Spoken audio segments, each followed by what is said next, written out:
I chose this book of Tafsir. It's called An-Nukat wal-Uyun, Tafsir al-Mawardi. Mawardi is one of the scholars who lived between 364 Hijri to 450 Hijri. So he was one of the earliest people who wrote in Tafsir. Very early Tafsir. So that's very good because it is very close to the original source, right? The closer you get to the original source, Prophet ﷺ and the Sahaba, you get the more authentic and pure knowledge, right? And also him maybe today we'll just give an introduction about the Mawardi himself. The word Mawardi comes from the Arabic Ma al-Ward, the water of roses.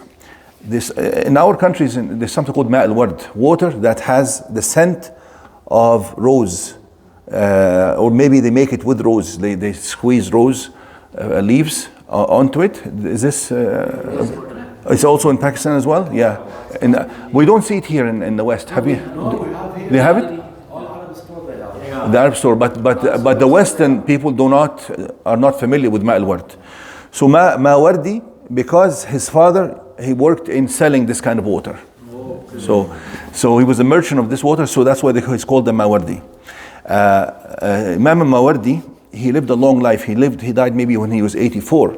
So he lived a very long life, and that also gains a person more knowledge and experience as he goes, the longer they live. Another thing is that he's a very strongly established scholar in fiqh, in Islamic law. He was a leading scholar in the Shafi'i madhab, and he was also a judge. So he used to give, he was the president over a court, and he was the highest judge. He used to be called Qadi al-Qudah. He's the judge of judges. Like had a very eminent, almost like a Supreme Court judge. And he judged by the Islamic law. So he was very well versed in fiqh as well. And he also has a book, and he's well versed in Islamic politics, in something called the Ahkam al-Sultaniyya. He had a book called the Ahkam al-Sultaniyya. It talks about the laws that govern politics in Islam as well. And he was also a scholar in economics and social sciences. So he had multiple fields where he was an expert in. And at the same time, he was, of course, his biography shows that he seemed to be somebody who was very sincere. I will finish with this part. One of the things that show his sincerity is that all the books that he wrote, he didn't really publish them or make them public or distribute them during his lifetime. What he did is that he wrote the books, and this tafsir is not a small tafsir, it's actually 6 volumes like this. He wrote the books and he didn't show them to anybody, just kept them at home. And then he had a very close friend of his, and he said to him,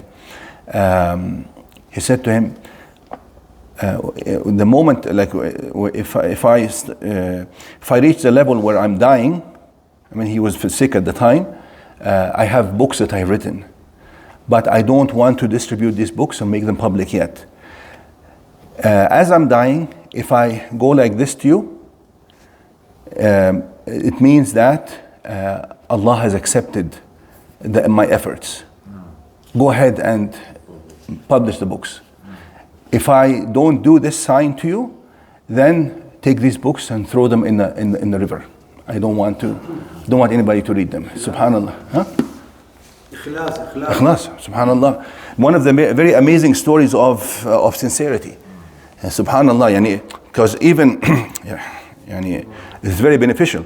Actually, his book is so much trusted by scholars that scholars that came after him, scholars of tafsir after him, they quoted from him plenty, such Imam Ibn al-Jawzi. Ibn al-Jawzi, a very famous scholar, he made another book of tafsir called Zad al-Masir. I compared, I opened some pages and I compared between the two books because the style is the same style. The good thing about the style is that he brings word by word the words that need explanation, and he writes down 1, 2, 3, 4, whatever the previous predecessors like Ibn Abbas, Mujahid, Ikrimah, all the big scholars of Sahaba and Tabi'een said, one after the other. So it's like a list So you will see when as we go with this book. So Ibn al-Jawzi did the same thing. He actually quoted from this book plenty. And also Imam al-Qurtubi, he has a big tafsir, one of the biggest tafsir, called al-Jami' al-Ahkam al-Quran. Maybe it's like 15 volumes or more. He also quotes lots from this book. So he is trusted by scholars who came after him. So this is how we're going to read this book, because if you look, he'll use word by word, and he will just give you a very small explanation. So it's very actually concise, despite the fact that it's 6 volumes.